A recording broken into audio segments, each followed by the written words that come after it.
নমস্কাৰ মই অতনু ভূঞা এনটিভিৰ বিশেষ অনুষ্ঠান অকথ্যলৈ আপোনালোকক স্বাগতম জনাইছো। অকথ্য এনে এটা অনুষ্ঠান যেটো অনুষ্ঠানত এটা গুৰুত্বপূৰ্ণ বিষয়ক লৈ আমি বিতংভাৱে আলোচনা কৰোঁ। যোৱা 24 ঘণ্টা ধৰি এটা বিষয়ক লৈ সমগ্ৰ ৰাজ্যজুৰি উত্তপ্ত পৰিস্থিতিৰ সৃষ্টি হৈছে। বিশেষকৈ গুৱাহাটী মহানগৰীৰ চাঞ্চল্যৰ সৃষ্টি হৈছে দুগৰাকীকৈ যুৱতীৰ মৃতদেহ উদ্ধাৰক কেন্দ্ৰ কৰি। বৰজাৰ বিমানকোঠৰ নিকটৱৰ্তী স্থানত দুগৰাকী যুৱতীৰ মৃতদেহ উদ্ধাৰ হয়। এই ঘটনাৰ লগে লগে 4জন ব্যক্তিক গ্ৰেপ্তাৰ কৰা হয়। ইয়াৰ লগে লগে প্ৰশ্ন উত্থাপন হয় যে প্ৰকৃততে সেই দুই যুৱতীক ধৰ্ষণ কৰি নিশংসভাৱে হত্যা কৰা হৈছে। কোনো সংবাদ মাধ্যমে এনেধৰণেও ক'বলৈ আৰম্ভ কৰিলে যে চলন্ত গাড়ীৰ ভিতৰত দুই যুৱতীক ধৰ্ষণ কৰি হত্যা কৰা হৈছিল। দিল্লীৰ দামিনী কাণ্ডৰ পুনৰাবৃত্তি হৈছিল গুৱাহাটী মহানগৰীত। প্ৰকৃততে সেই ঘটনা কিমান দূৰ সত্য বা যি কি নহওক যে মহানগৰীৰ মাজমজিয়াত এনে নিৰাপত্তাহীনতাত ভুগিছে নেকি আজি নাৰী সমাজ। প্ৰশ্ন হৈছে যে কি পৰিস্থিতিত এনেধৰণৰ এক ভয়ানক ঘটনা সংঘটিত হ'ল গুৱাহাটী মহানগৰীত। আৰক্ষী প্ৰশাসনে এই ক্ষেত্ৰত কেনে ব্যৱস্থা গ্ৰহণ কৰিছে এই সমগ্ৰ বিষয়বস্তুৰ ওপৰত আলোচনা কৰিম। যে আমি আলোচনা কৰিব ওলাইছোঁ যে গুৱাহাটী মহানগৰীৰ নিচেই উপকণ্ঠ অঞ্চলত সংঘটিত দুটাকৈ হত্যাকাণ্ডৰ ওপৰত আমাৰ এই বিশেষ অকথ্য।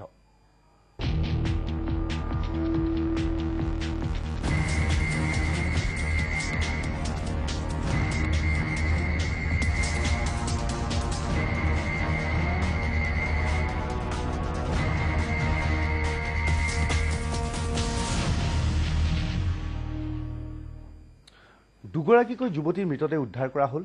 যে এই যুৱতীৰ মৃতদেহ উদ্ধাৰ কৰাৰ ঘটনাৰ পিছত ইয়াক লৈ নানা ধৰণৰ বিতৰ্কৰ সূত্ৰপাত হৈছে আৰু এই দুই যুৱতীৰ মৃতদেহ উদ্ধাৰ কৰাৰ লগে লগে 4জনকৈ ব্যক্তিক গ্ৰেপ্তাৰ কৰা হ'ল। এই 4জনকৈ ব্যক্তিয়ে বিভিন্ন যোগসূত্ৰ অনুসৰি এই দুগৰাকীৰ সৈতে কি সম্পৰ্ক তেওঁলোকৰ আৰক্ষীৰ আগত স্বীকাৰোক্তি দিছে। কিন্তু এই পৰ্যন্ত আটাইতকৈ তাৎপৰ্যপূৰ্ণ বিষয় যে এই দুই যুৱতীৰ প্ৰকৃততে কোন তেওঁলোকৰ পৰিচয় এই পৰ্যন্ত উদ্ধাৰ কৰিব পৰা হোৱা নাই।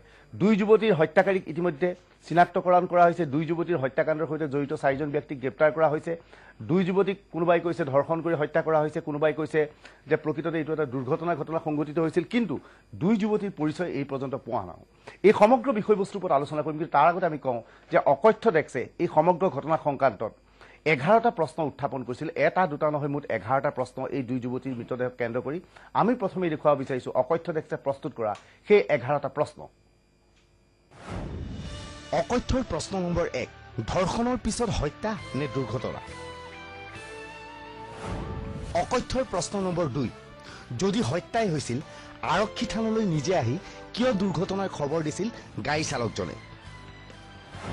অকথ্যৰ প্ৰশ্ন নম্বৰ 3, বলপূৰ্বক ধৰ্ষণৰ ঘটনা আছিল নে স্ব ইচ্ছাৰে মিলিত হৈছিল? অকথ্যৰ প্ৰশ্ন নম্বৰ 4, VIP ৰোডৰ পৰা স্ব ইচ্ছাৰে দুই যুৱতী কিয় গাড়ীত উঠিছিল? অকথ্যৰ প্ৰশ্ন নম্বৰ 5, স্ব ইচ্ছাৰে কেইবাজনো যুৱকৰ সৈতে দুই যুৱতীয়ে সুৰাপান কৰিছিল কিয়? অকথ্যৰ প্ৰশ্ন নম্বৰ 6, চলন্ত গাড়ীৰ ভিতৰত দুগৰাকী যুৱতীক ধৰ্ষণ কৰাটো সত্যনে? অকথ্যৰ প্ৰশ্ন নম্বৰ 7, যুৱতী দুগৰাকীৰ সৈতে গাড়ী চালকৰ চিনাকি আগৰে পৰা আছিল নেকি? অকথ্যৰ প্ৰশ্ন নম্বৰ 8, যদিহে চিনাকি আছিল এতিয়াও দুই যুৱতীৰ প্ৰকৃত পৰিচয় আৰক্ষীয়ে গাড়ী চালকৰ পৰা পোৱা নাই কিয়?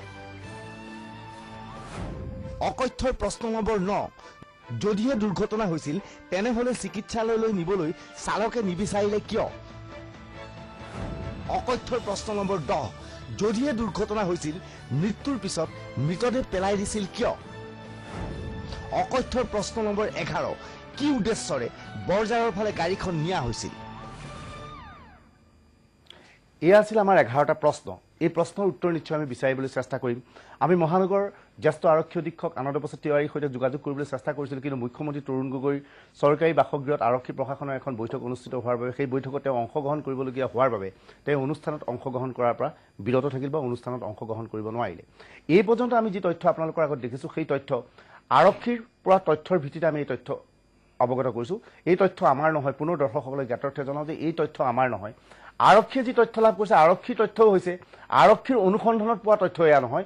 আৰক্ষীয়েও যি তথ্য লাভ কৰিছে এই পৰ্যন্ত আটক কৰা ব্যক্তিকেইজনৰ পৰা পোৱা তথ্য অনুসৰি আৰক্ষীয়ে এই তথ্য সদৰি কৰিছে।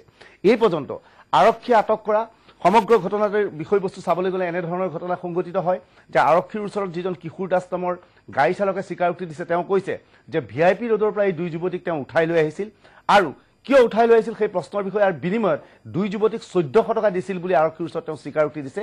কিন্তু এই পৰ্যন্ত আৰক্ষীয়ে সেই কথা ৰাজহুৱাভাৱে কোৱা নাই। এই সমগ্ৰ বিষয়বস্তুৰ ওপৰত আমি আলোচনা কৰিবলৈ আমাৰ ষ্টুডিঅ'লৈ আমন্ত্ৰণ জনাই আহিছোঁ বৰ্ষীয়ান ৰাজনীতিবিদ অজয় দত্ত ডাঙৰীয়া, দৈনিক জনমভূমি কাকতৰ কাৰ্যবাহী সম্পাদক উৎপল বৰুৱা ডাঙৰীয়া, আমাৰ লগত আছে বিশিষ্ট অধিবক্তা বিজন মহাজন ডাঙৰীয়া আৰু নাৰী সংগঠনৰ সৈতে ওতঃপ্ৰোতভাৱে জড়িত সুমিত্ৰা হাজৰিকা ডাঙৰীয়া আৰু যোৰহাটৰ পৰা উপস্থিত আছে